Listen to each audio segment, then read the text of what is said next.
Muy buenos días o buenas tardes. Buenos días o buenas tardes. Doctor, buenas tardes. Buenas tardes, doctor. Tenemos clases, ¿no?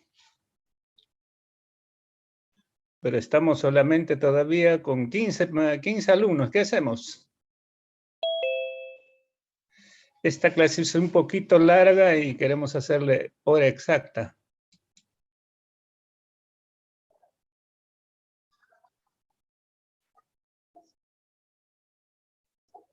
Ay.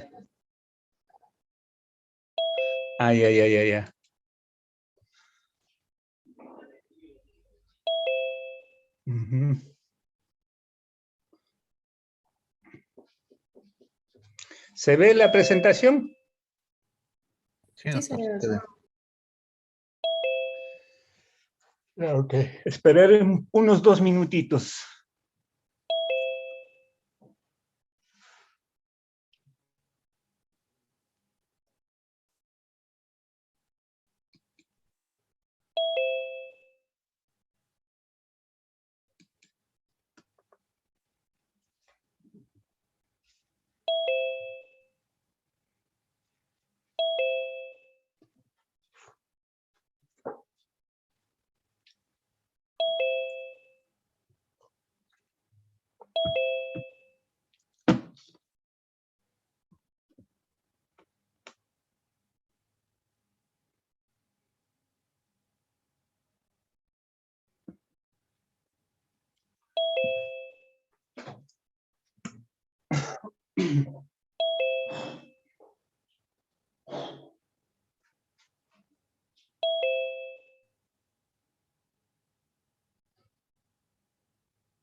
Y ok, muy buenas tardes con todos ustedes, doctores. El día de hoy vamos a desarrollar sobre la patología biliar. Soy el doctor Andrés Anamba, ya me conoce, el día de ayer ya les he molestado. Así es que hoy día también me tienen que soportar un poco. Bueno, en cuanto a lo que es la patología de la vía biliar, vamos a tener que embriológicamente se desarrolla a partir del endodermo. Esto se va a hacer desde el tubo gastrointestinal primario. Esto se da más o menos en el quinta semana intrauterina, o sea, en la vida embrionaria, cuando más o menos el embrión mide 3 milímetros. Se desarrollan los esbozos del hígado, del hepatocolédoco, o sea, de las vías biliares, y también de la vesícula biliar, lo que el día de ayer nos ocupamos. Y también se va a desarrollar el esbozo para el páncreas ventral y páncreas dorsal. Y la secreción del bilis ya más o menos se va a obtener cuando ya hay toda una diferenciación de estos órganos más o menos en las 17 semanas de la vida intrauterina. Bueno, la anatomía de las vías biliares se dividen en intrahepáticas, extrahepáticas y los accesorios. El accesorio en este caso es la vesícula, ¿no? Y las vías biliares intrahepáticas son los que están dentro del hígado y estos se van a formar por un conjunto de hepatocitos que forman sus canalículos perilobulares, llamados también la de Heri. Conductos biliares que van a transcurrir conjuntamente con la irrigación portal, que se llaman espacios portales, hasta formar los conductos hepáticos, tanto derecho y izquierdo, y que al unirse van a formar el hepático común. Miren, acá ven realmente cómo los espacios portales, o sea, la irrigación portal, comparten de una manera estos espacios de manera común con los canalículos biliares que van a venir a formar conforme van engrandeciendo y van a formar el hepático derecho y el hepático izquierdo y van a unirse en la confluencia y van a formar el hepático común. Esto se da más o menos a 0.25 a 2.5 centímetros de la superficie del hígado. O sea que la unión es fuera del hígado. Y va a haber esta confluencia, va a formar el hepático común, más abajo se va a unir con el cístico que va a formar el colédoco. Pero dicho sea de paso, vamos a decir de que ahora no se habla de colédoco ni el hepático común, se habla más que todo del conducto hepatocolédoco. Esa es la nueva designación que le dan. Este conducto derecho es más corto que el izquierdo, es más rectilíneo y el izquierdo es más horizontal. Y más o menos el tamaño es en cuanto a su tamaño es el doble, el del izquierdo, que el derecho. Acá hemos dicho los conductos hepáticos izquierdo y derecho van a conformar el hepático común. Bueno, la unión se da, ya les dije que la unión se da de 0.25 centímetros a 2.5 centímetros de la superficie del hígado. Ya les dije que el conducto izquierdo es el más largo, mide más o menos 1.7 y el izquierdo, el derecho va a medir menos. Bueno, estas medidas van a ser variables, ¿no? Y es de anotar de que no va a existir el hepático común cuando el cístico se va a unir a alguno de los conductos derecho o izquierdo. En la mayoría de los casos de las personas, el hepatocolédoco va a medir, mejor dicho, disculpen, el hepático común va a medir de 1.5 hasta 3.5 centímetros. Esto es para ver de que los segmentos 8 y 5, la que va a formar el conducto anterior del conducto hepático derecho.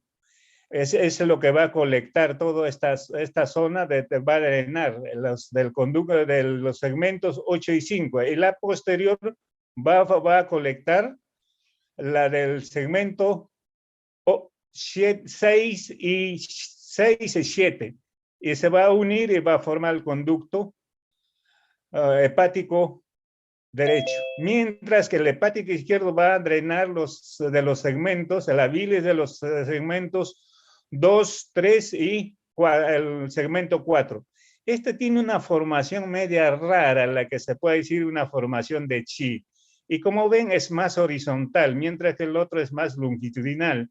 Y es más, como ya dijimos, es tiene mayor longitud. Se unen en la confluencia. En la unión total se llama la confluencia y se van a convertir, como ya les dije, en el hepático común.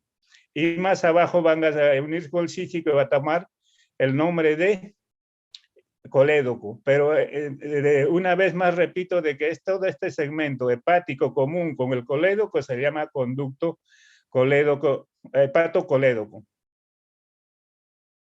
Esto es para ver, mira cómo se une el hepático izquierdo, el hepático derecho, conforman el hepático común y se une con el cístico y bajan hacia abajo, pasando por la parte de atrás del duodeno, pasan atraviesan el páncreas y se unen o desembocan en el duodeno mediante la ampolla de Vater.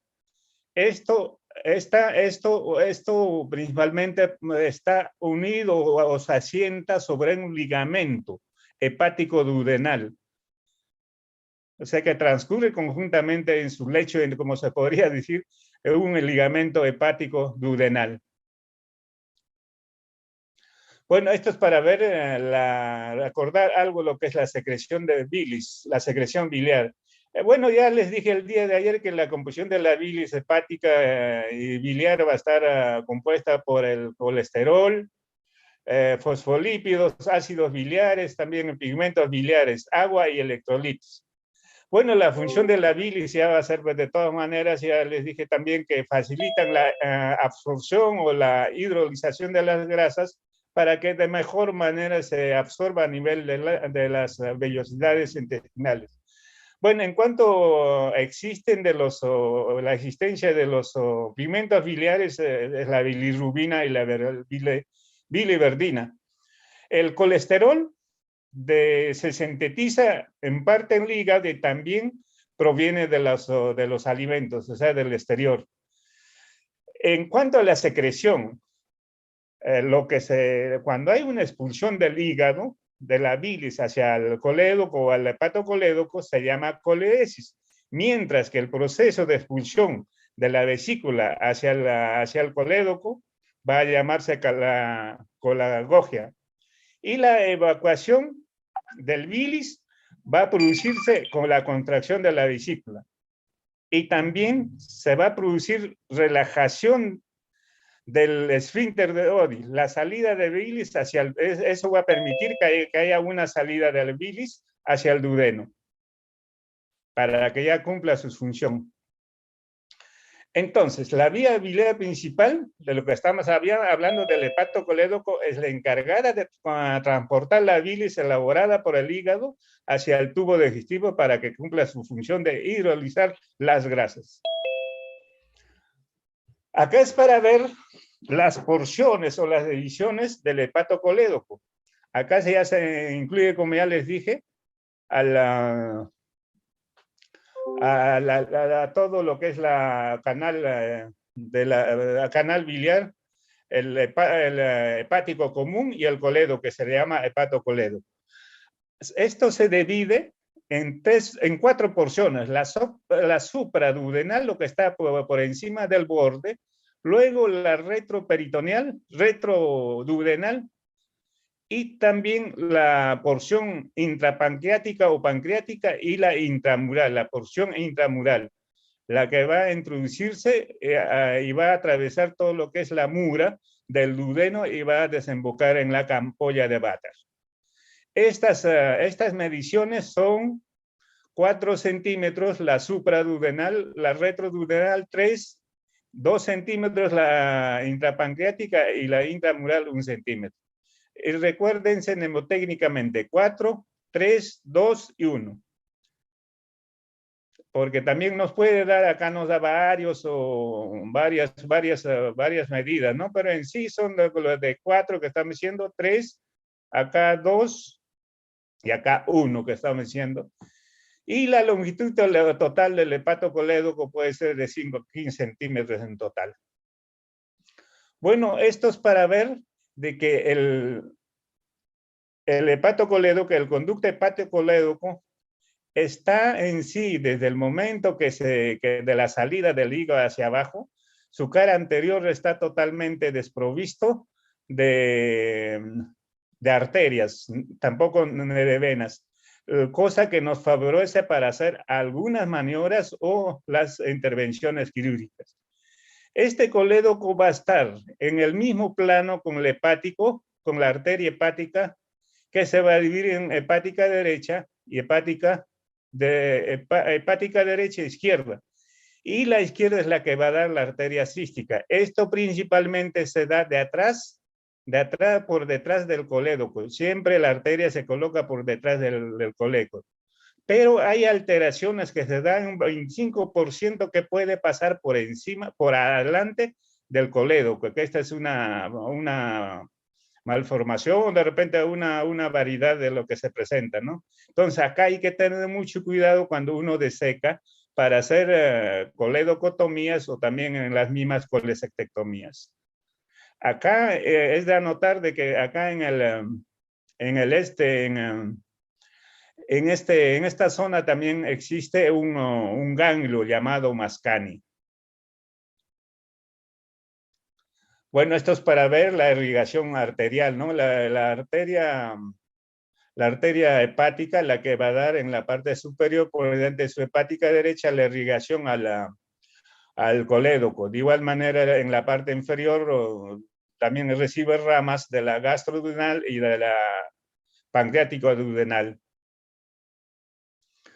Esto ya es conocido por ustedes, el día de ayer habíamos mostrado, pero es para recalcar de que sí hay una unión, una desembocadura del cístico en cualquiera de los hepáticos, sea en el izquierdo o en el derecho, como en este caso, no va a existir el colédoco. Entonces todo sería, mejor dicho, no hay un hepático común, porque normalmente debe de unirse el cístico en la parte lateral, en la cara lateral, y más o menos dejando a 1.5 a 3.5 centímetros después de la confluencia.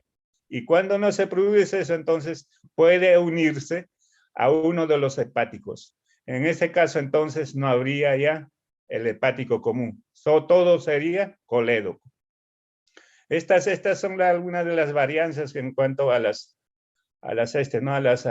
inserciones que tiene el cístico.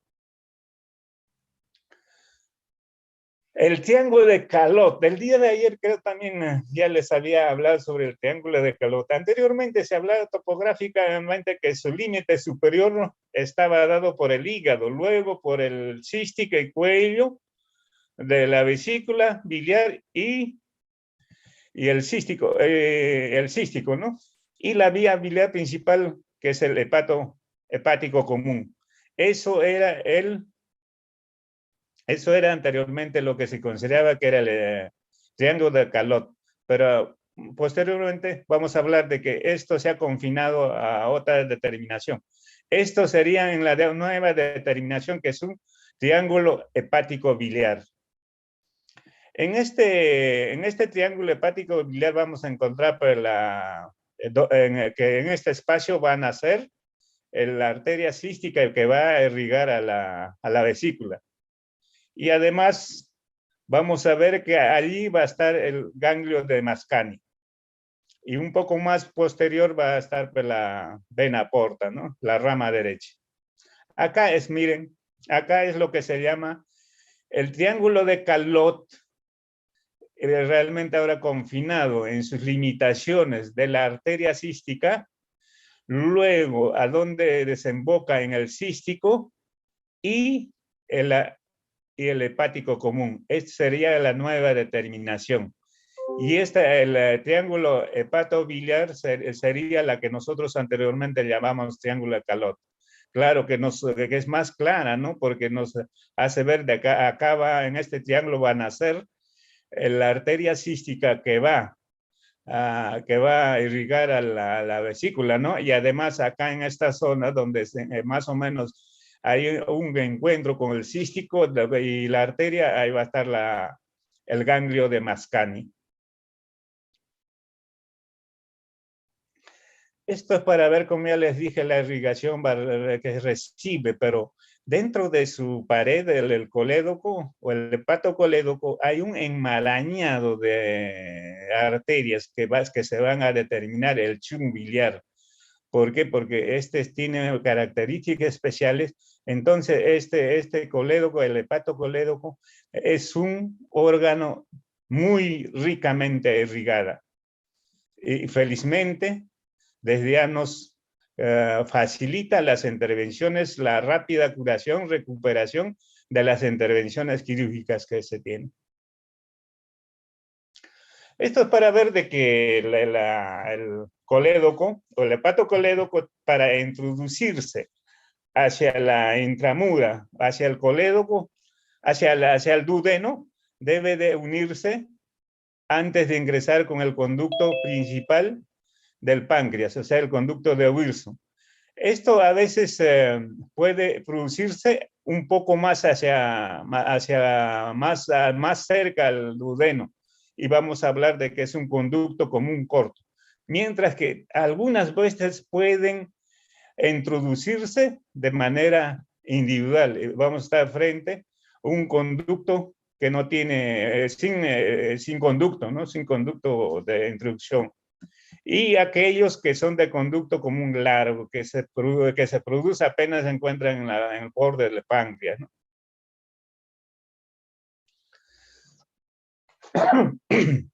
Acá estamos viendo el conducto de Wilson del páncreas y el conducto de Santorini, que es el accesorio del páncreas. Pero ustedes saben que se une el colédoco con el conducto de Wilson y desemboca en la ampolla de Vater. En la ampolla de Vater, mediante una papila que se llama la papila mayor, y más arriba, un poquito más arriba, también desemboca el Santorini, pero es papila menor. En estos casos hay que tener mucho cuidado cuando se hacen las endoscopías para poder canalizar, claro, o para hacer una colangiografía o de repente esfincterotomías, diferenciar, porque podemos estar ahí canalizando a la papila menor, ¿no? Pero acá lo correcto que se hace, que se debe hacer, diferenciar para hacer intervenciones, como le dije, en endoscopía para papilotomía o colangiografía, identificar bien la papila mayor. En cuanto a la fisiología de las vías biliares, ¿cómo es que sale o se produce la salida del bilis? Bueno, la presión de secreción en el hígado es de 30 centímetros de agua. Y mientras que en la presión a nivel de la hepatocolédoco, o sea, que tanto en el hepático común, el colédoco, es de 10 a 15 centímetros nomás. Este descenso de presiones se produce mediante 3 mecanismos. La actividad del esfínter de Oddi, que se encuentra en la ámpula, que va a producir la relajación y la contracción. Luego, la reflexión de la vesícula biliar, que también se contrae cuando se relaja el esfínter de Oddi. Y la actividad de reabsorción de la vesícula biliar también. Entonces, esto es lo que produce lo que es la gradiente que permite el flujo biliar en una forma continua. El tiempo que está relajado y contraído, normalmente, el esfínter de Oddi es de 5 a 10 segundos, siendo que esta sea una contracción o relajación de 10 a 5 por minuto. Bueno, este diagrama es para ver los drenajes, ¿no? Los drenajes venosos. Bueno, las venas del hepatocolédoco son tributarias de la arteria hepática porta, ¿no? La vena porta. Y los linfáticos son tributarios de los ganglios linfáticos radiculares, de los grupos retropancreáticos y celíacos. La inervación procede de los plexos anterior y posterior de los nervios del hígado, en particular del tronco del nervio posterior del colédoco. Esto vamos a ver ya las patologías que se producen a nivel del colédoco. Acá vamos a ver que hay enfermedades metabólicas. Ayer hablábamos de que los colelitiases también eran enfermedades metabólicas, ¿no? Y acá también de igual manera. Y esta enfermedad es la colédoco-litiasis.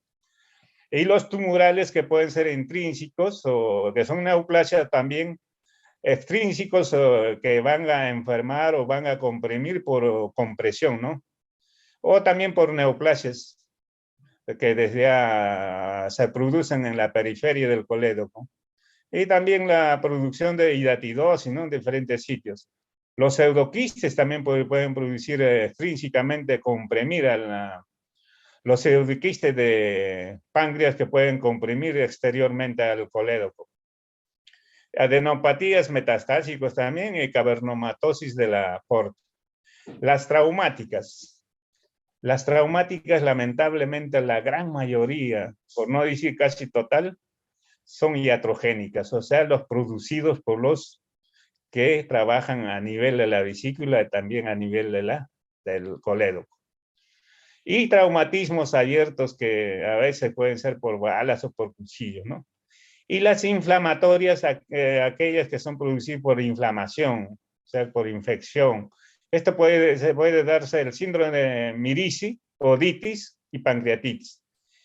Y las congénitas, que puede ser por atresia de la vía biliar o también por hipoplasias o quiste de colédoco también. Y las parasitarias, ¿no? Que pueden obstruir por presencia intraluminal. Y las misceláneas. Entonces vamos a comenzar ya lo que se llama la enfermedad metabólica llamada coledocolitiasis. ¿Qué cosa en sí es el coledocolitiasis? La presencia de un cálculo a nivel del colédoco. Y este puede ser primaria y también secundaria. Primaria va a ser cuando el cálculo se forma dentro del mismo colédoco. O sea que hay posibilidad de que se formen los cálculos, hay buena cantidad de condiciones para que se forman cálculos. Y es principalmente cálculos que están compuestos por pigmentos. Y los secundarios son aquellos cálculos que van a pasar desde la vesícula hacia el colédoco. Y esa es la mayor cantidad de veces lo que se forman. Y estos cálculos son de colesterol. O pueden ser a veces mixtos, ¿no? Los cálculos, ahí vemos de colesterol que son de color blanco y los negros que tienen pigmentos que se forman, que son los primarios y estos son los secundarios. Que están formados por solutos de estos pigmentos pigmentales, están formados por bilirrubinas, sales biliares, colesteroles, fosfolípidos. Y la biliar que hacemos la mayor componente de colesterol.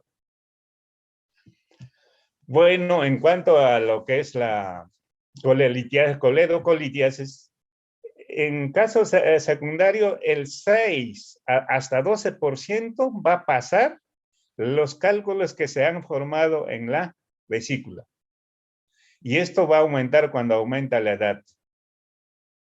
Estos son los cálculos que pueden causar alguna de las enfermedades, hasta cáncer en la vesícula, ¿no?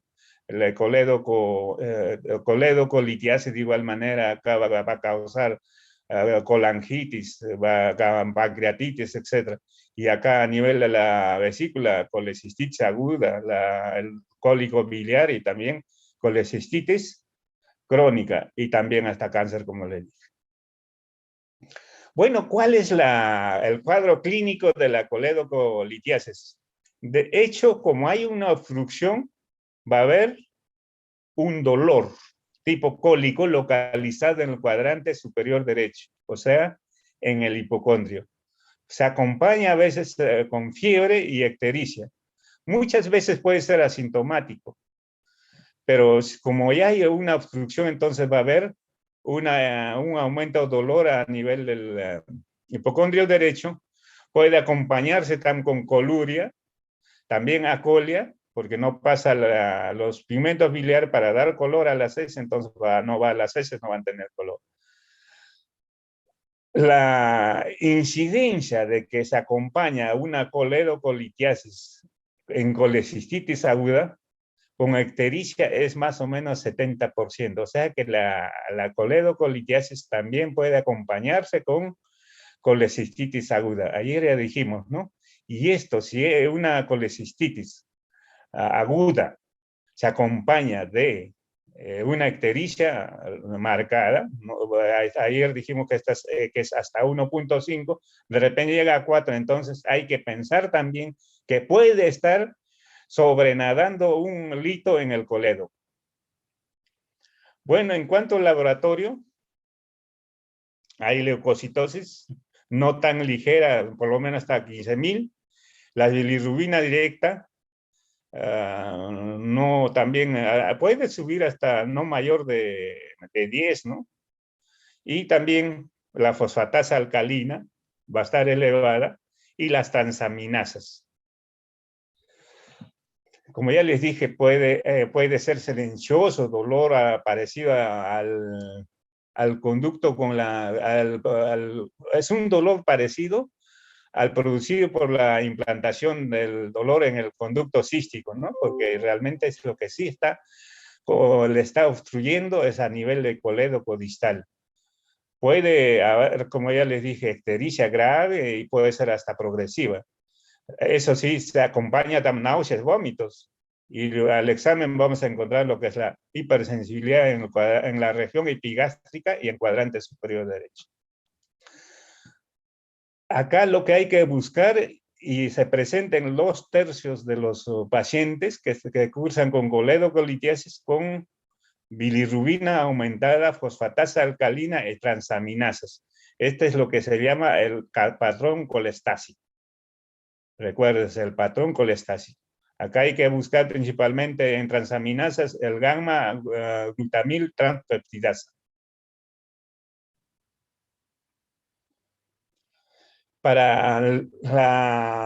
Lo que se utiliza para el diagnóstico, los imágenes, los exámenes de imagenología, lo primero que se utiliza acá es la ecografía.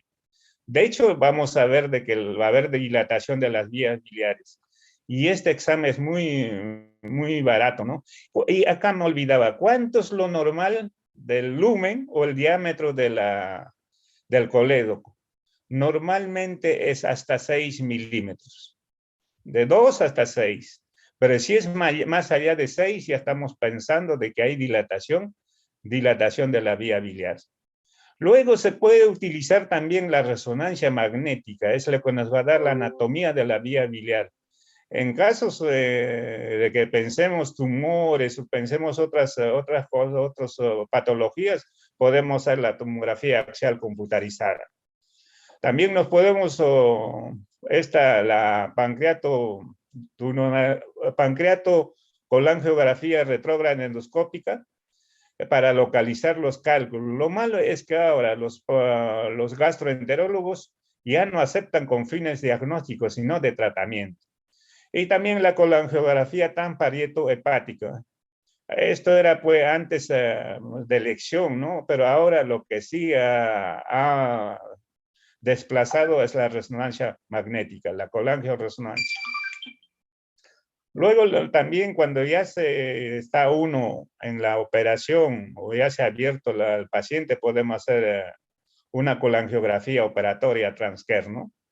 Y también podemos explorar las vías biliares dentro de la operación con un coledoscopio operatorio, ¿no? Dentro de las intervenciones ya tanto laparoscópica o también la paratomía abierta.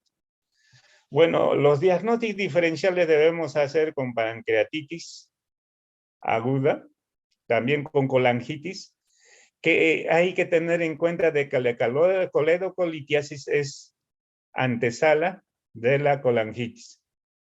De igual manera, una hepatitis viral, una cirrosis, comprensión extrínseca del colédoco o también el síndrome de Miris. Bueno, hay que pensar, cuando nosotros utilizamos la ecografía, si encontramos en el paciente ictericia, dolor biliar y más colédoco mayor de 8 milímetros, entonces pensamos que puede haber un cálculo a nivel del colédoco. Como ya les dije, el gol estándar para poder diagnosticar un cálculo es la ecografía y la colangiografía. Lo podemos complementar con la colangiografía endoscópica y también con la ecografía endoscópica. como estamos viendo acá. Bueno, las complicaciones de la coledocolitis. Como ya hay éstasis de la bilis, entonces esto puede que se infecte y que puede infectar al hígado y pueden hacer abscesos intrahepáticos.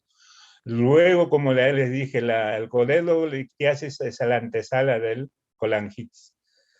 Puede haber también, si es de larga data, la presencia de coledolitiasis, entonces puede producir hasta insuficiencia hepática o cirrosis biliar, ¿no? Y de igual manera también una pancreatitis biliar o hemobilia. El tratamiento consiste, bueno, en cuanto a los antibióticos, como acá no hay un compromiso tal bacteriano, pues se puede dar profilácticamente para que cubra los gram negativos positivos y los anaerobios. El tratamiento quirúrgico es la esfincterotomía endoscópica, método indicado para los litiases que no pasen de 12 milímetros de diámetro. Y esto endoscópicamente mediante la CEPRE. Acá sí no tienen por qué decir los gastroenterólogos.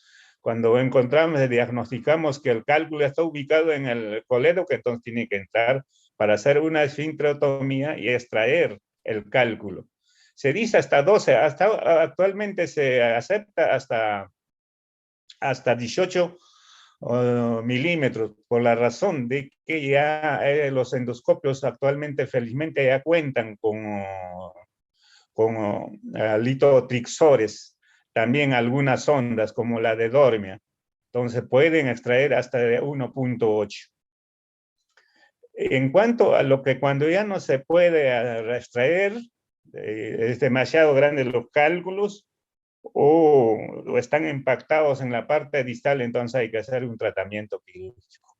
Y esto va a consistir en la coledocotomía, ¿no? Y exploración de las vías biliares. O sea que hay que abrir el colédoco y hacer una exploración usando la sonda de Dormia, que es una forma de canastilla. Se introduce cerrada, luego se abre como si se avanza, se abre con una canastilla, se extrae, se jala en el colédoco y saca los cálculos. De igual manera, las pinzas de cálculos de Randall, ¿no? Que son pinzas especiales que uno introduce y va pescando, entre comillas, los cálculos. Y la sonda de Fogarty, que es una sonda en sí, que se parece al sonda que tiene un pequeño balón al término, se introduce, se infla y se jala, y se acompaña con el cálculo. Bueno, anteriormente era bastante común hacer los esfincteroplastías transduodenales cuando los cálculos estaban enclavados a nivel del colédoco terminal. O sea, se abría el duodeno y se abría a visión abierta el esfínter de Oddi. Ese hacía un corte, se sacaba los cálculos.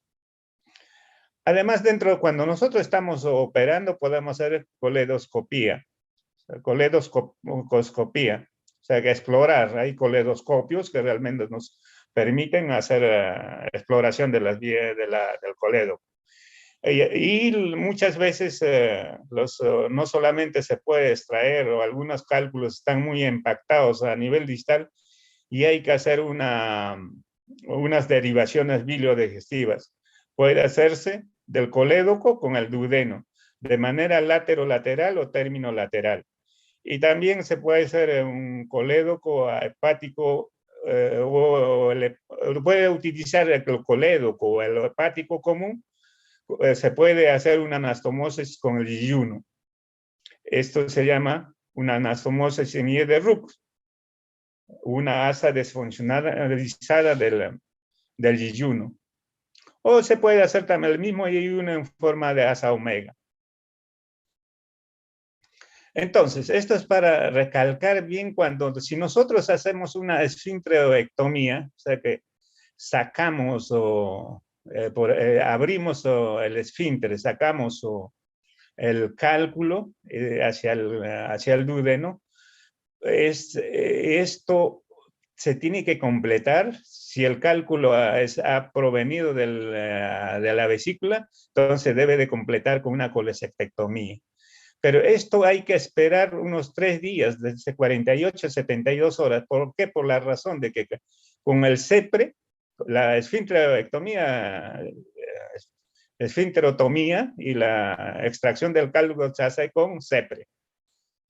Entonces, esto puede, como se corta el esfínter de Oddi, puede dar complicaciones. Y estos son 3: hemorrágicas, la pancreatitis aguda y la perforación que puede darse. Entonces, se espera estas 2 horas. Si no hay complicaciones, se procede a la colecistectomía complementaria. Y también, como ya les dije, se puede hacer también la exploración de forma laparoscópica del colédoco, o también colédocotomía formal, o sea que con todas las pinzas que se utilizan, se puede abrir el colédoco, ¿no? Y se extrae hacia dentro, como se llama, de manera laparoscópica, los cálculos. Y la exploración abierta del colédoco, ¿no? Los cálculos impactados o en la ampolla van a necesitar, como ya les dije, las anastomosis con el colédoco, con el duodeno, o también colédoco G1 en I de Rux. Pero una vez que se hace la exploración de las vías biliares, o sea, que se abre la coledotomía, sea abierta o laparoscópicamente, de todas maneras, con las pinzas Randall o con las Fogarty o con la otra, la de Dormia, de todas maneras se inflama esta zona. Entonces, para proteger esa exploración, se debe dejar un dren que se llama el dren Kerr. Es un dren de tipo T. Tiene un brazo largo y un brazo corto que se adecua para colocar al colédoco. Pero para colocar al colédoco nosotros tenemos que destechar, como decía, hay que cortar la mitad de su diámetro. Y en la unión de los 2 brazos se debe hacer una muesca en forma de B. ¿Para qué es esto? Para que en un momento dado en que nosotros vamos a extraer, vamos a retirar, formen casi el mismo calibre del brazo largo que se tiene. Entonces, este dren es de protección. Se tiene que hacer una sutura bien fija, que no haya extravasación de la bilis hacia el exterior, ni siquiera una gota, y esto se debe hacer comprobar mediante una manometría, comprobando con una instilación de cloruro de sodio. Si hay fuga, nos va a producir de repente un bilioma o hasta peritonitis biliar, ¿no? Entonces hay que dejarlo, este dren, como una protección para que, o de repente que nos puede, porque las mismas maniobras que uno hace que se irriten en la zona inferior o posterior, entonces se inflaman, hay estrecheces. Y para que salga con mayor facilidad la bilis hacia el exterior se coloca este dren. O también nos puede quedar un coledo, un cálculo en la parte distal, ¿no? Este es un tubo de silicona o goma de forma de T, muy usado en la cirugía de las vías biliares, como les digo. Los extremos pequeños irán insertados en los conductos del colédoco y el hepático, y la mayor será conectado hacia el exterior, fijado en la pared del abdomen. Entonces, una vez que nosotros hemos colocado este dren Kerr, es necesario ver cuánto de bilis vamos a obtener. La producción total del bilis en 24 horas de 1000 hasta 1500. Nosotros en el servicio, hay variedad hasta de 500, como ayer les dije. En el servicio hemos determinado de 800 a 1200. Hay que tener en cuenta. Si hay obstrucción a nivel del colecto distal, todo esto va a salir hacia afuera. Pero el débito, conforme va pasando los días, va pasando la inflamación, en 72 horas más o menos debe de caer. Y debe ser menor de 200 a 300 milímetros o centímetros cúbicos por día, y en ese momento ya debemos dar de alta al paciente. pero este drenker está fijado en la pared del paciente y tiene que fijarse bien con una sutura y también asegurando de que no se pueda jalar o se puede salir de una manera accidental. A veces los pacientes están durmiendo o de repente estando inconscientes agarran y pueden jalar este tren. Entonces por eso se sutura a la piel y se asegura con unos enrollamientos de seda a nivel de este tren. Hay que asegurarlo bien. ¿Y cuándo se debe retirar este dren? La condición es que fistulice, forme un canal que dura más o menos, acá dice 10 días, pero nosotros no recomendamos en 10 días. La mayoría de los autores dicen mayor de 14 días, 2 semanas. Pero para poder retirarlo hay que hacer una colangiografía transfer y nos asegure que hay un pasaje libre hacia del bilis, hacia el duodeno. Entonces, el retiro se debe hacer a partir de la segunda semana, no de 10 días. Nosotros, particularmente en el servicio, lo hacemos a partir de la tercera semana hasta la cuarta semana. Bueno, las complicaciones que puede dar este dren. Como está colocada a nivel del coledo, que entonces puede haber un drenaje total de toda la producción del bilis hacia afuera, ¿no? Entonces nos va a producir una deshidratación y es un desbalance hidroelectrolítico. Entonces, todo lo que sale por el drenker debemos de reponer de volumen a volumen con cloruro de sodio. O sea, si tenemos 500 centímetros en un día, debemos reponer al paciente endovenosamente de 500 centímetros de cloruro de sodio. Además, otra complicación que nos puede presentar es la persistencia de la fístula, que puede durar más de 2 semanas. En 2 semanas es lo normal que se cierre esta fístula. O sea, puede haber una fístula que sea permanente, ¿no? Más de 2 semanas, entonces es una complicación. Pero también hay que tener mucho cuidado al momento de retirarlo, este dren. O también casualmente, como les dije, algunas veces algunos pacientes de forma casual, inconsciente, pueden jalar este dren como encuentran, por ejemplo, están durmiendo y que encuentran un cuerpo extraño en su abdomen y jalan y pueden producir un desgarro y salir, desgarro del colédoco, sale toda la bilis hacia la cavidad abdominal. Y ese nosotros estamos frente a una peritonitis biliar y tenemos que entrar a operar, a solucionar de forma urgente.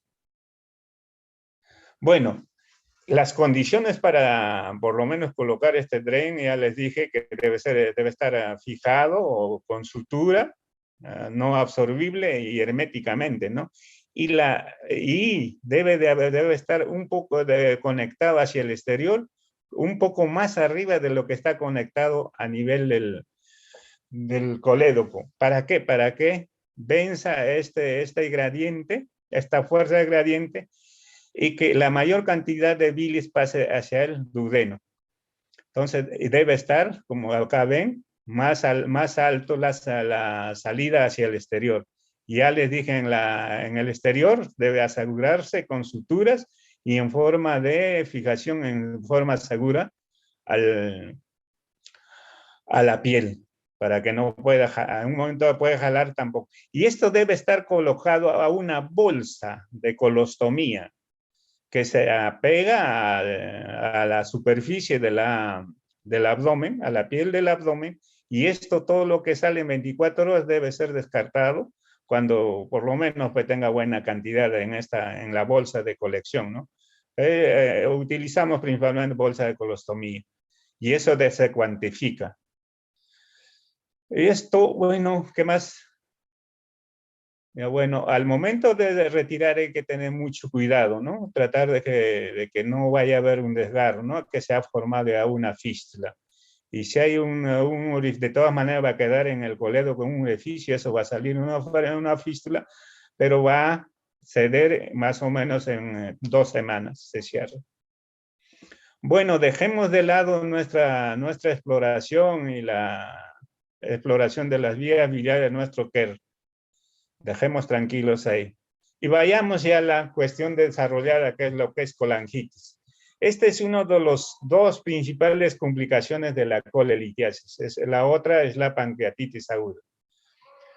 Esto, colangitis, se produce porque hay una infección secundaria bacteriana ascendente vinculada con una obstrucción. O sea, en coledocolitiasis no hay una infección bacteriana, ¿no? Pero sí, acá sí hay una colección, ya una agregación de infección bacteriana. Okay, la obstrucción puede ser de manera total o también parcial, ¿no? Pero si hay una infección secundaria bacteriana, sí, pues tiene que haber una colangitis. Y las causas son los cálculos, como ya dijimos, también puede ser por estenosis benignas y malignas, por los parásitos que pueden obstruir la vía biliar, la misma instrumentación de los conductos y la colocación de prótesis en casos de que se dejan los STEM a nivel de la ampolla de Vater o anastomosis biliodigestivas obstruidas de forma parcial.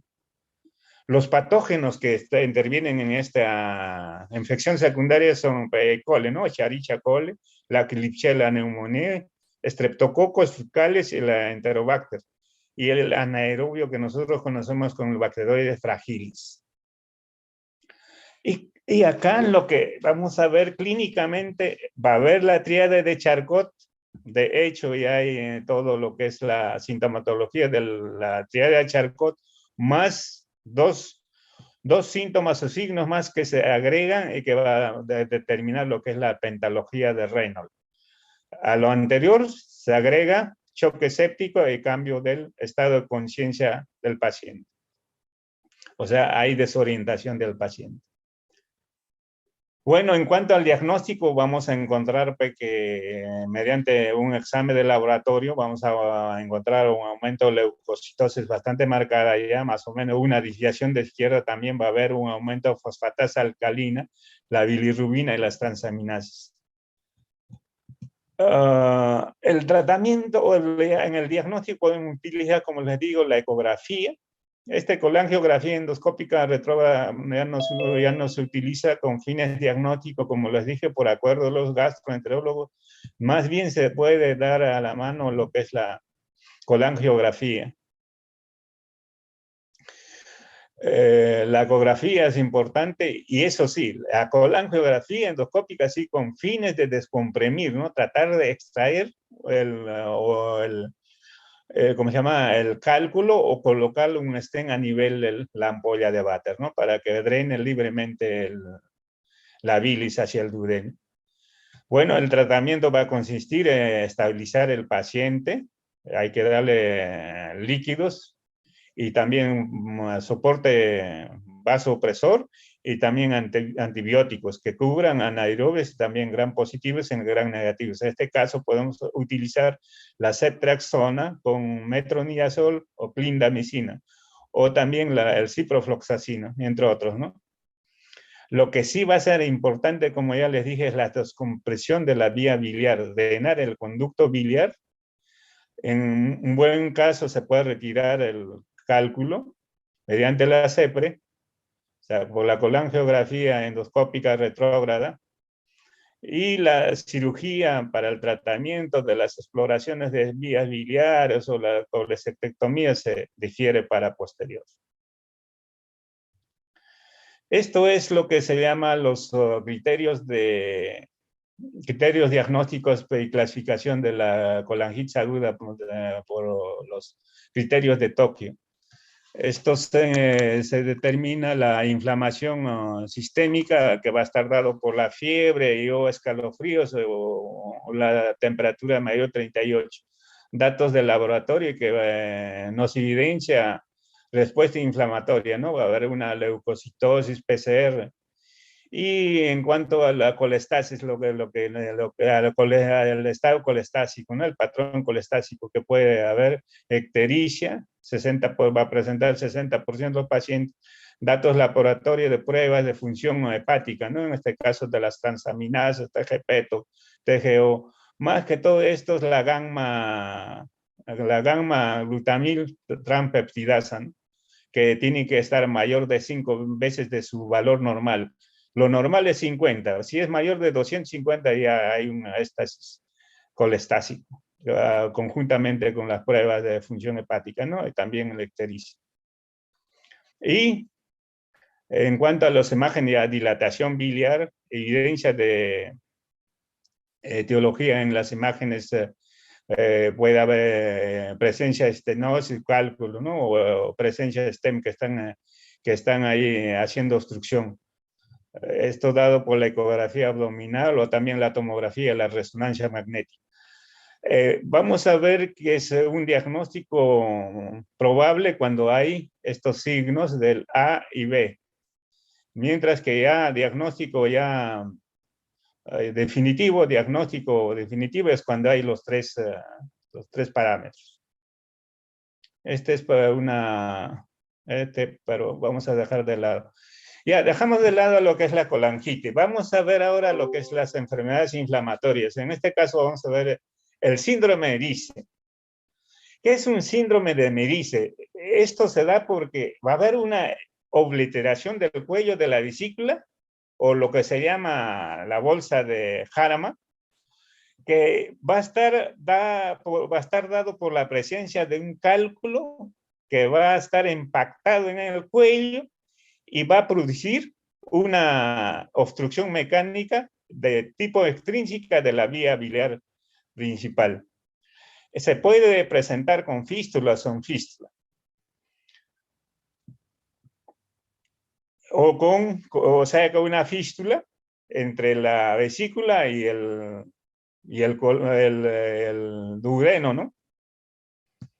O sin ella. Puede generar dolor, ictericia y ocasionalmente colangitis. Entonces, ¿qué es lo que pasa? Ven acá un cálculo tremendo, se ha impactado en el cuello y va a sentarse o va a obliterarse o se va a echarse sobre la vía biliar principal, principalmente en este caso ante el hepático común, ¿no? Y va a producir una obstrucción. Para que produzca esto, debe dar 4 condiciones o 4 componentes. El conducto cístico debe ser paralelo al hepático común o también a veces paralelo y corto. La impactación de un cálculo en el conducto cístico o cuello de la vesícula, o sea, la presencia de la vesícula, y la obstrucción del conducto hepático común. Y ictericia, que debe de haber ictericia permanente o intermitente. Entonces, como el calco se ha impactado en el cuello o en el cístico, entonces comienza a comprimir al hepático común y esto va a dilatarse y de hecho va a haber una obstrucción. Como hay presencia de este cálculo en las paredes del cístico y del colédoco, va a haber inflamación que va a causar obstrucción. Y poco a poco esto va a horadar y va a abrirse paso hacia la cavidad o al lumen del colédoco. Hasta que un momento dado va a quedarse el cálculo ya dentro del lumen, totalmente dentro del colédoco. Entonces, en este caso ya como el cálculo se ha colocado a nivel del colédoco, entonces vamos a tener una ictericia de tipo obstructiva. Y acá más bien, cuando no está parcialmente, le está comprimiendo, entonces es una colangitis recurrente. Aquí hay tipos, ¿no? Tipo 1, cuando no comprometen todavía la pared no compromete la pared ni la luz del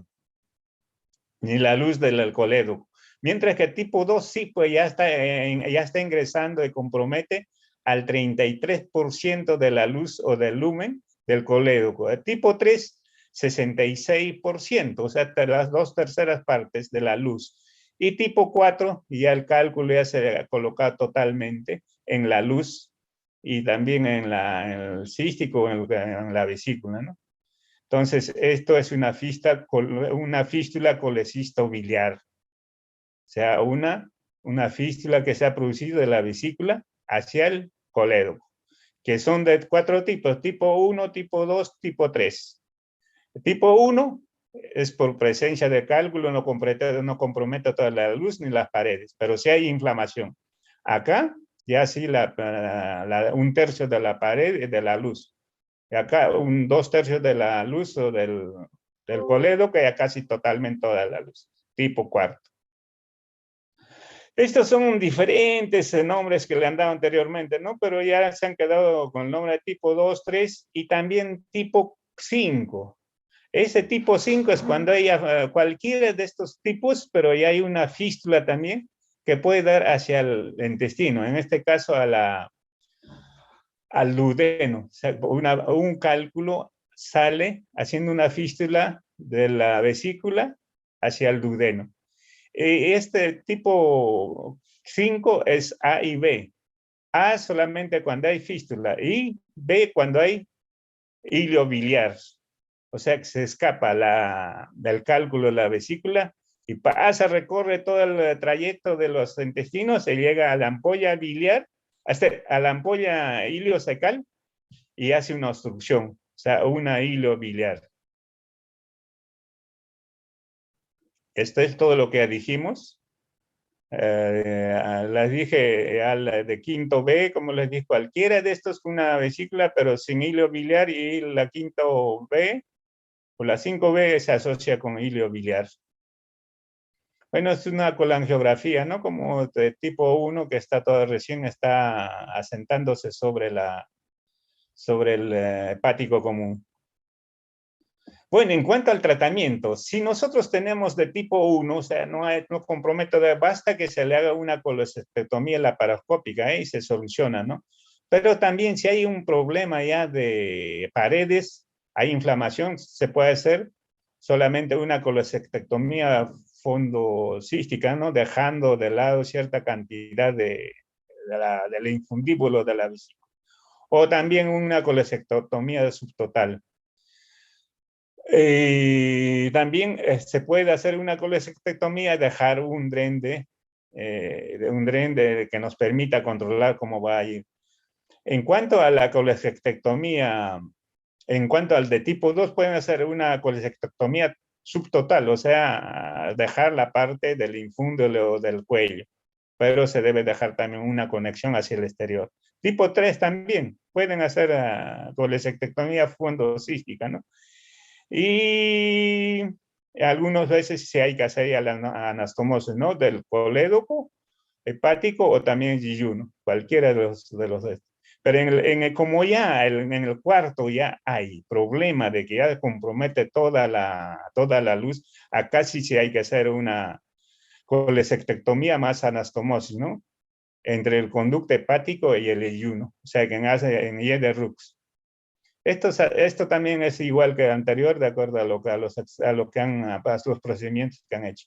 Acá, para que comprendan mejor, ¿no? Por ejemplo, tipo 1, mira, acá solamente está comprometiendo por comprensión extrínseca.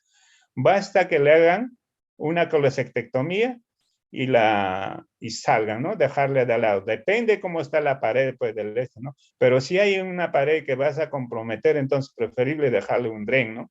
Que le han dejado un dren care. Acá yo realmente, si tengo este problema, podría dejar un dren transfer. Y acá le han hecho una colestectomía dejando parte del infundíbulo, parte de la vesícula.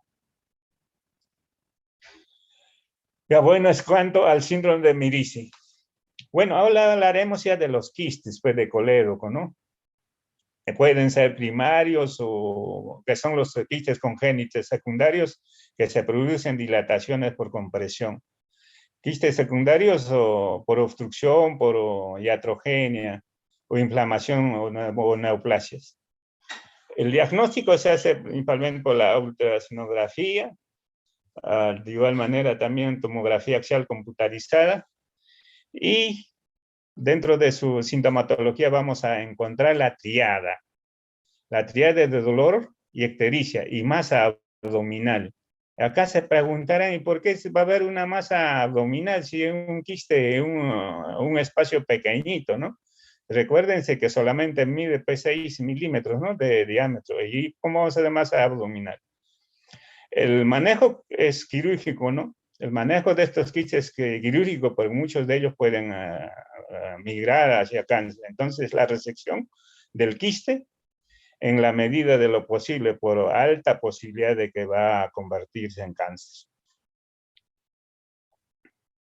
Entonces, la triada clínica, como ya les dije, la caracteriza por dolor abdominal, ictericia y masa palpable, presentando solo en un 20%. La mayoría no se presenta por esos síntomas, ¿no? De forma, se presentan estos síntomas de una manera aislada. Y también va a estar de acuerdo a la edad, ¿no? Como complicaciones que se pueden presentar.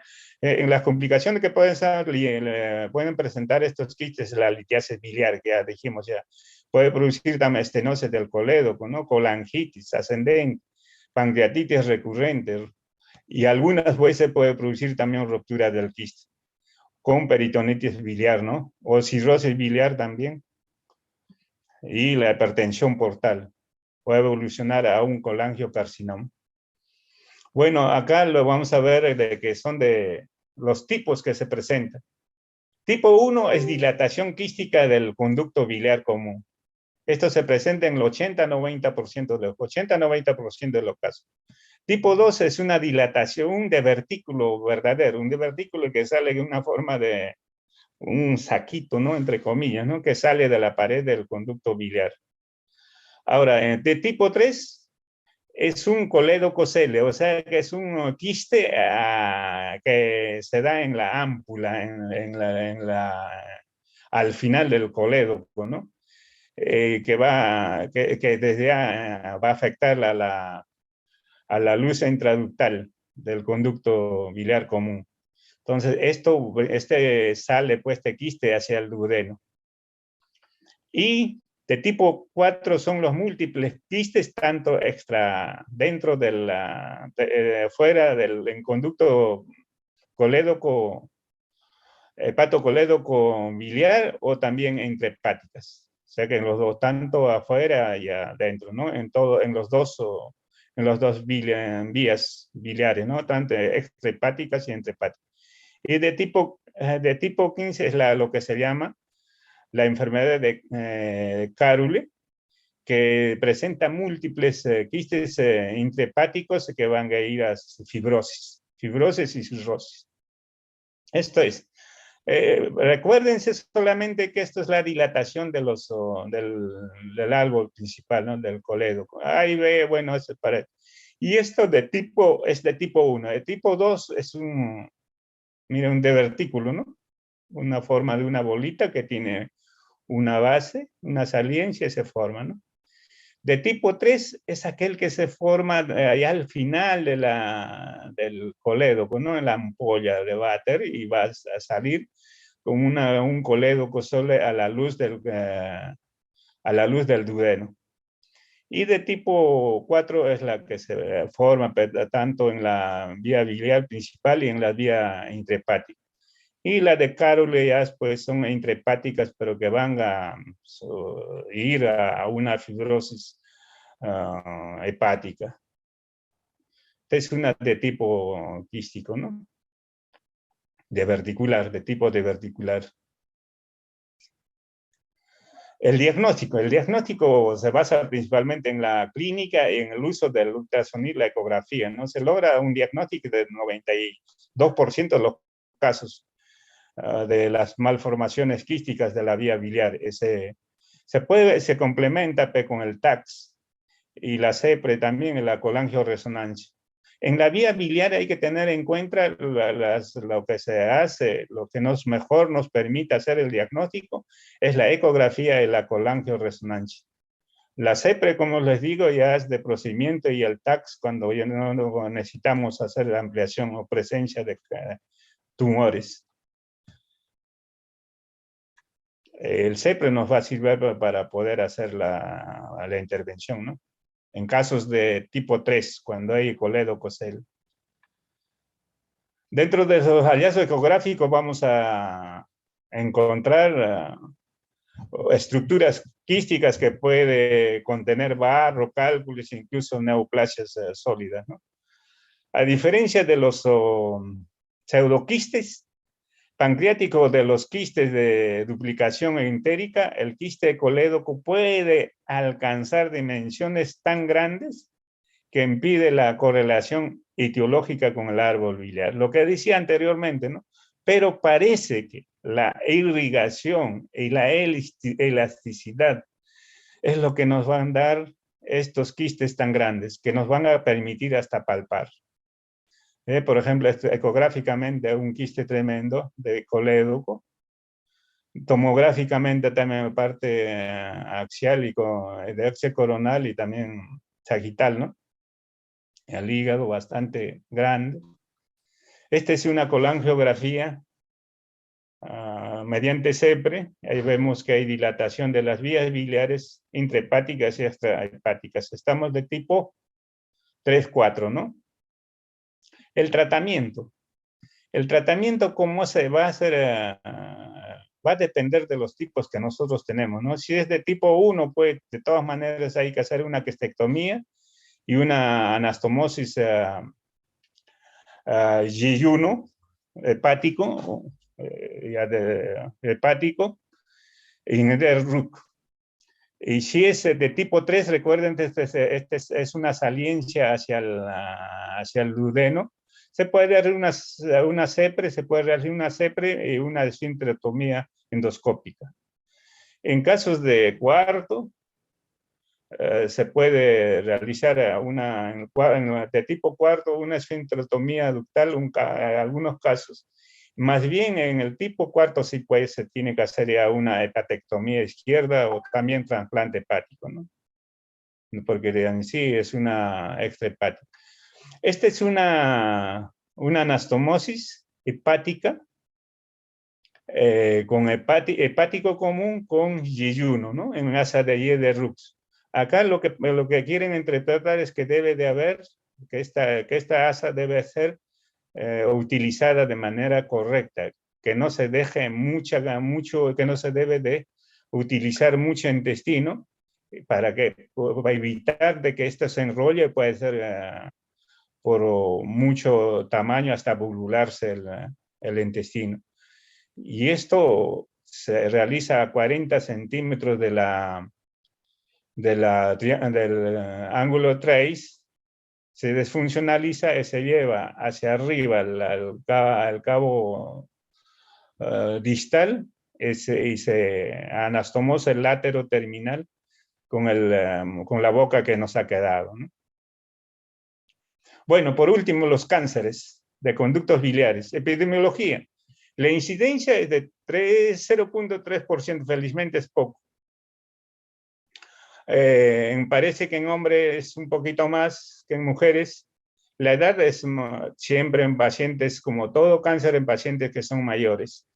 Los factores de riesgo, colangitis esclerosante primaria, aquellos pacientes que están sufriendo de colangitis. Los quistes de colédoco, ¿no? Lo que hemos dicho ya, la colitis crónica, anastomosis biliodigestivas también, y la fasciola hepática. Esos son los factores que van a determinar que puede producirse un cáncer. La frecuencia aumenta en relación con colitis ulcerativa en el oriente con algunas de las enfermedades parasitarias que tienen allá. Los tipos, la gran cantidad son de tipo adenocarcinoma de 70 a 90%. Puede también existir de tipo papilar en menos grado, la mucinosa y las escamosas. Bueno, en cuanto a la clínica, lamentablemente estos cánceres se detectan pues, cuando realmente ya hay avance, ¿no? Van a manifestarse mediante ictericia, dolor leve en cuadrante superior derecho, prurito, anorexia, fatiga y pérdida de peso. Algunas veces, como les dije, en un 10% pueden presentar colangitis por obstrucción. Bueno, esta es la clasificación. Los que se presentan a nivel del tercio proximal. Esto principalmente se da a nivel ¿no? a nivel del hepático, casi en la confluencia, un poco más abajo, en el hepático común, y es el tumor de Klatskin, por encima del cístico, ¿no? Esa es la proximal. Y la terciomedial va a estar dado pues, entre el cístico y el páncreas, ¿no? Y un 20% de abordaje es más fácil, ¿no? Porque todo tenemos casi a la mano. Y la terciodistal, la que se produce en la zona periampular, ¿no? Y las tumoraciones de multifocal que se presenten en un 8%, tanto que puede presentar tanto el tercio distal o tercio medio o tercio proximal. En cuanto al estadio 1, el tumor invade mucosa o muscularis. Este es un estudio, ¿no?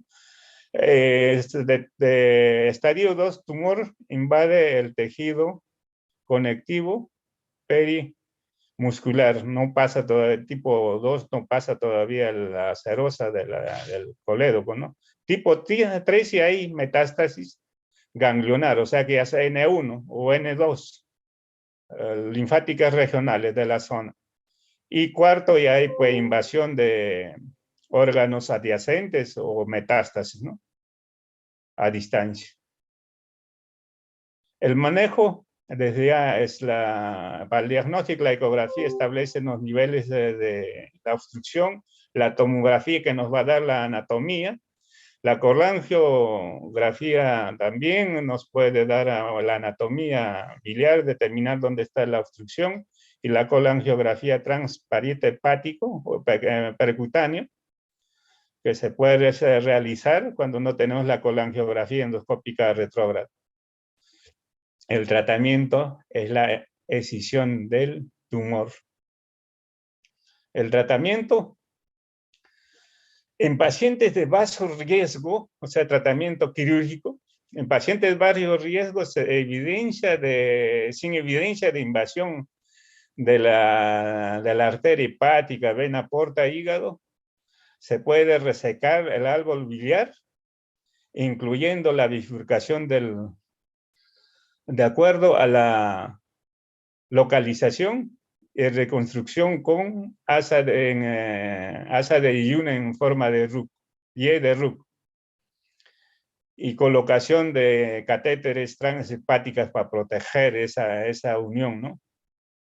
En algunos casos puede ser hepatectomía derecha o izquierda. También se puede utilizar, en este caso, la radiografía adyuvante de 5000 RACs. Y en tumores distales ya pues se puede hacer una operación de Whipple, la pancreatectomía, pancreatodunectomía. El pronóstico más favorable, tumor de la vía biliar distal, sobrevida a 5 años un 40%. Ahora hablemos de lo que es el tumor de Klatskin, o sea, los localizados en el tercio proximal, antes del cístico, antes de la unión del cístico. Es la forma más común de los colangiocarcinomas que se presentan el 50-70%. Está relacionada con enfermedades inflamatorias intestinales, anormalidades congénitas, colangiohepatitis oriental, colangitis esclerosante y también torotras. ¿Se recuerdan de torotras? Es una reacción anormal de tipo alérgico al material de contraste cuando se utiliza las colangiografías. Son también de varios tipos. Tipo 1, cuando compromete después del cístico un poco más arriba, pero antes de la confluencia, de tipo 1. Tipo 2 ya compromete lo que es la confluencia. Tipo 3 ya compromete la confluencia y también uno de los conductos hepáticos. En este caso puede ser derecho. Tipo 4, tipo 3B, este es tipo 3A y B.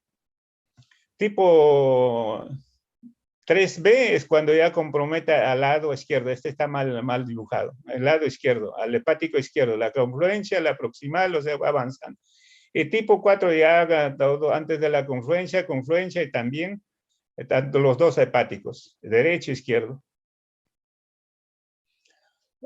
Bueno, para hacer examen de diagnóstico se puede hacer determinación de los antígenos de carcinoma embrionario, la CEA, y también se puede hacer el de CA19.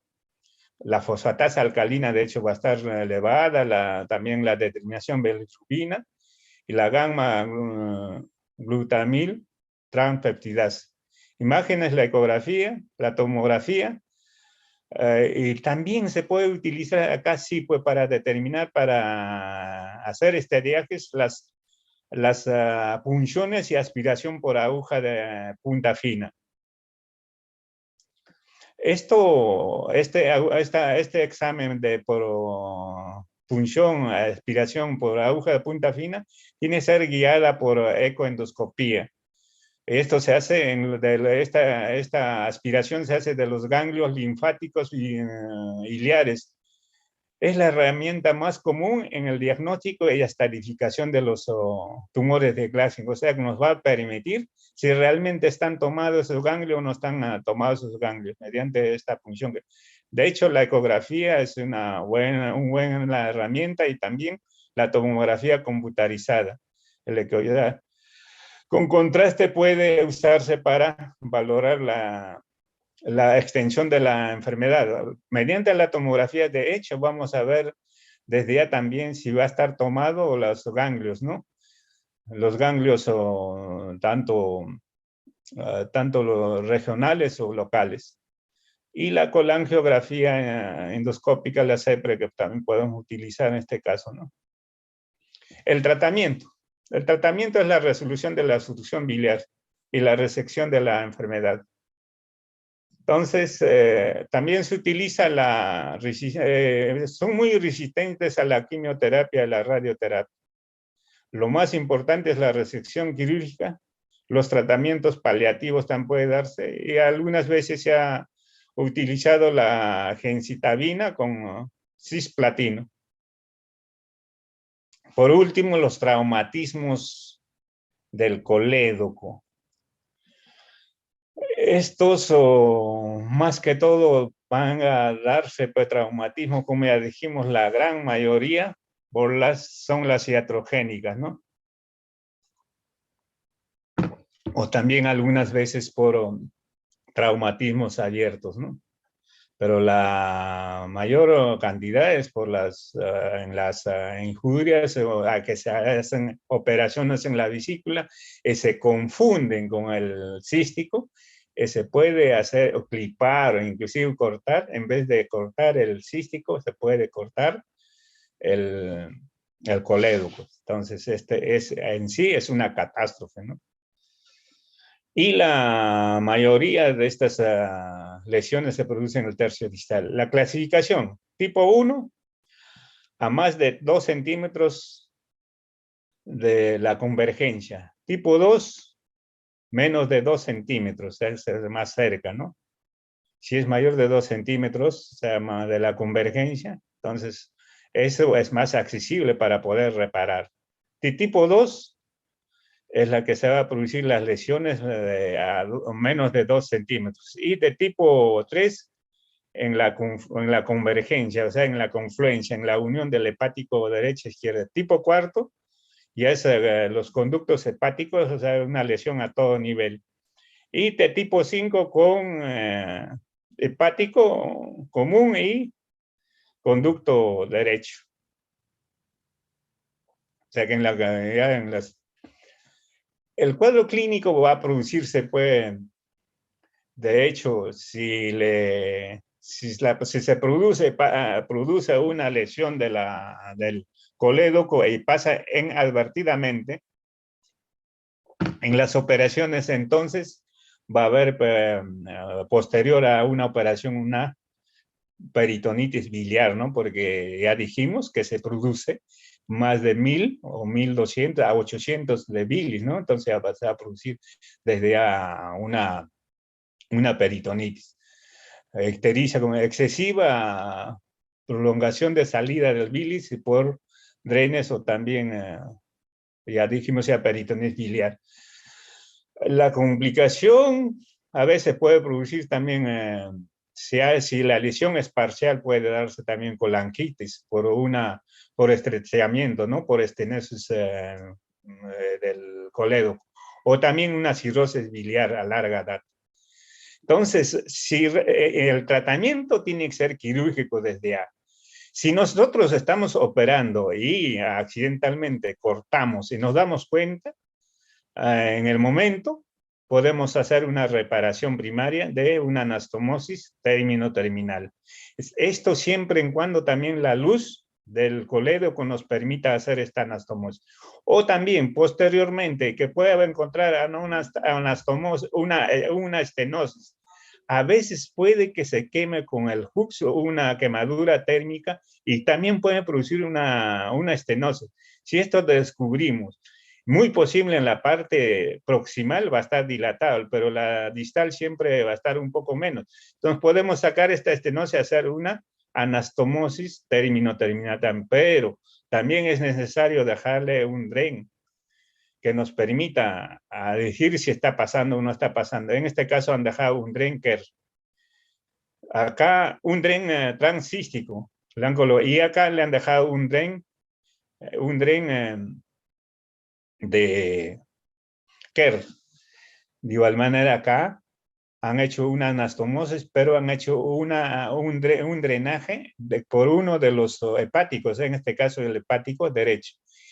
Y también pueden hacer, cuando ya la lesión es demasiadamente cerca de tipo 4, tipo 3, tipo 5, hacer una anastomosis en omega y esto sacar hacia afuera, o la boca, una anastomosis en omega y sacar hacia afuera, ¿no? Una iliostomía para poder ver cómo está produciendo. Y posteriormente ya repararlos. Bueno, muchas gracias. Esta es una llave mágica de todos los cirujanos hepatobiliares, preparado para hacer una anastomosis biliodigestiva. Gracias. Desde ya terminamos y pasamos a la segunda parte, la de las preguntas. Señores alumnos, ¿hay preguntas?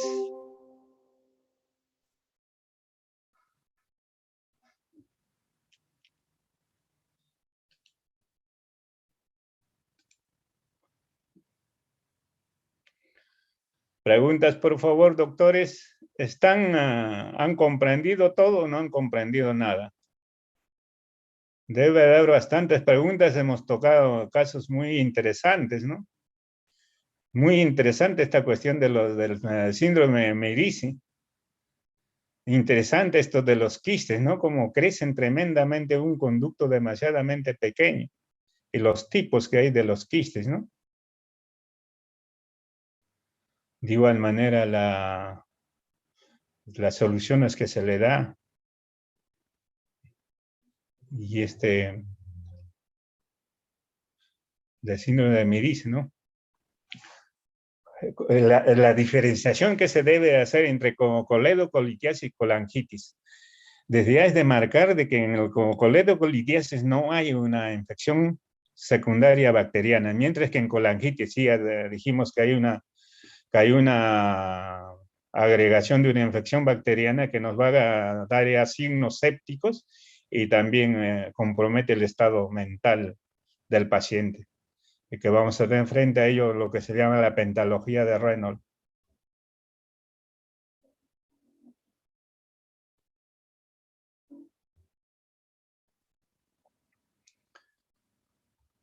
¿No hay preguntas, doctores?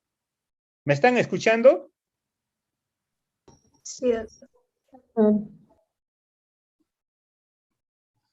Ya no hay preguntas, entonces muchísimas gracias y hasta mañana. Me tienen que seguir soportando. Gracias, doctor. Y no hay ninguna preguntita ni siquiera del tren de Kerr. Ya, bueno, hasta mañana, hasta mañana. Muy buenos días, hasta mañana, hasta mañana. Muchas gracias. Ya, ok.